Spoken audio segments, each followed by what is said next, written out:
धाराशिव शहराची नगरपालिका निवडणूक पार पडली आहे. तर धाराशिव शहरात भाजपचे नवनिर्वाचित अध्यक्ष म्हणून सौ नेहाताई राहुल काकडे यांची जनतेने यांना जनमताचा कौल दिलेला आहे. तर प्रथमच शहरात धाराशिव शहरात आणि धाराशिव जिल्ह्यात भाजपचं मोठं खातं उघडलंय. काय सांगाल? आज नगरपालिकेचा निकाल लागून तिसरा दिवस आहे.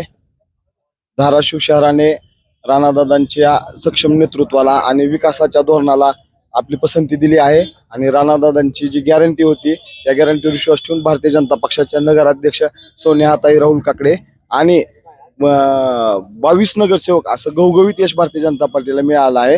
त्याच्या ह्याच्यावर आम्ही आज पहिल्यांदा 140 कोटी कामाचा ज्या प्रश्न प्रलंबित होता तो मार्गी लावून आज त्याचं जिल्हाध्यक्ष श्री दत्ताभाऊ कुलकर्णी, माजी जिल्हाध्यक्ष श्री नितीनजी काळे साहेब आणि भारतीय जनता पक्षाचे सक्षम युवा नेतृत्व श्री मल्हारदादा राणा जगजितसिंह पाटील साहेब आणि नवनिर्वाचित नगराध्यक्षा नेहा राहुल काकडे यांच्या नेतृत्वात आज आम्ही 140 कोटीच्या कामाचं उद्घाटन केलेलं आहे.